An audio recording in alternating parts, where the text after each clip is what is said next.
It seems like in the early days of YouTube, all you needed was a webcam to start making videos. But nowadays, audiences expect more. You need a decent camera, some lenses, microphones, a tripod, and lighting equipment. But what if there was an easier way?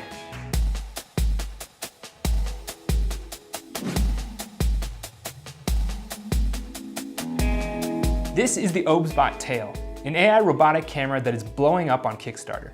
It's geared towards YouTubers, vloggers, and people who just aren't too great with cameras but want quality video without much hassle. Its killer feature is its AI subject tracking, where the camera will track you across 360 degrees. They sent us footage showing it tracking skateboarders, dancers, teachers, and even a dog. You can control the camera with hand gestures, the OK sign for start and stop recording, an open hand to start tracking you, and if you throw up some horns, the camera does this.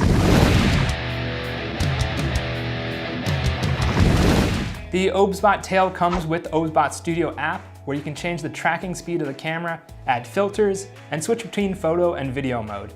The camera shoots 12 megapixel photos and can shoot up to 4K videos at 60 frames per second. You can shoot in landscape for traditional video look, or in portrait if you're uploading to Instagram TV. So enough talking about the camera, let's test it out. So the first thing we wanted to test out was the camera's tracking.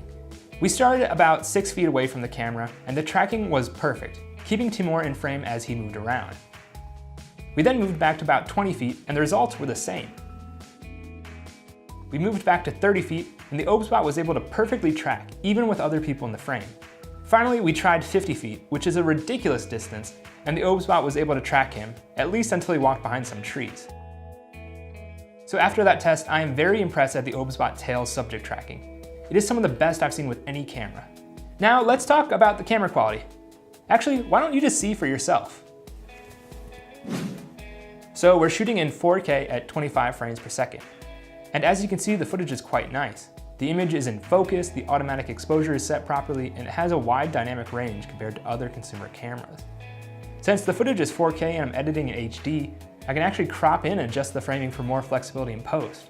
I don't know if you'll be able to see this after the YouTube compression, but to my eye, the footage looks like it has a bit too much software sharpening done to it. Hopefully OBSBot can tone that down before they release the final product. The OBSBot has a 3.5mm audio jack and comes with this included microphone. Let's hear what it sounds like.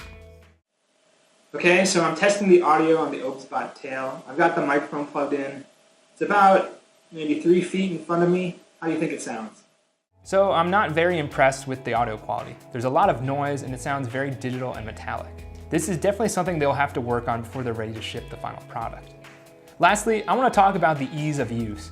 Everything from setting up the OBSBot to filming your first video is quick and easy.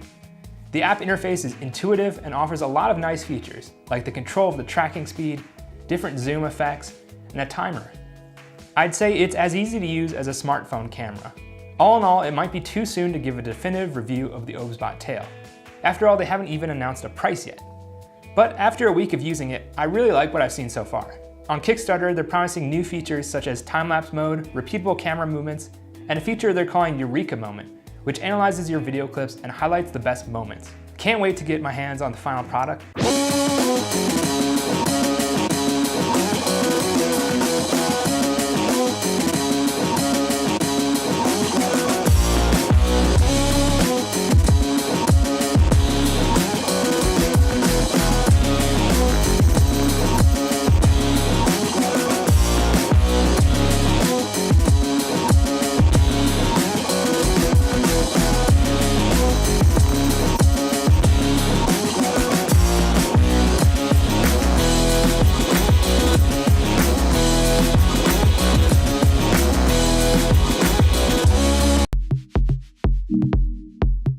LG has one of the largest booths in Central Hall this year, and the first thing that struck us was a waterfall display LG created with 200-something OLED TV. This is the type of things we come to the CES to see. Our first stop is a 65-inch rollable TV. It is definitely not the biggest TV at CES, but the 8K OLED HDR screen is one of the thinnest. At the bottom of the TV is an AI-powered sound system you can use independently. LG said the TV is compatible with Amazon's Alexa and the Apple AirPlay, so the user can go almost remote-free. LG hasn't figured out the price for the TV, but we expect the first rollable TV to cost you a fortune. Our second stop is the 5G-capable LG cell phones. You can expect to come out this year in North America, Europe, China, South Korea, Japan, and Australia. LG also upgraded a lot of their home appliance ecosystem. Their closet can measure you with their sensors and match you with the clothes that actually fits you.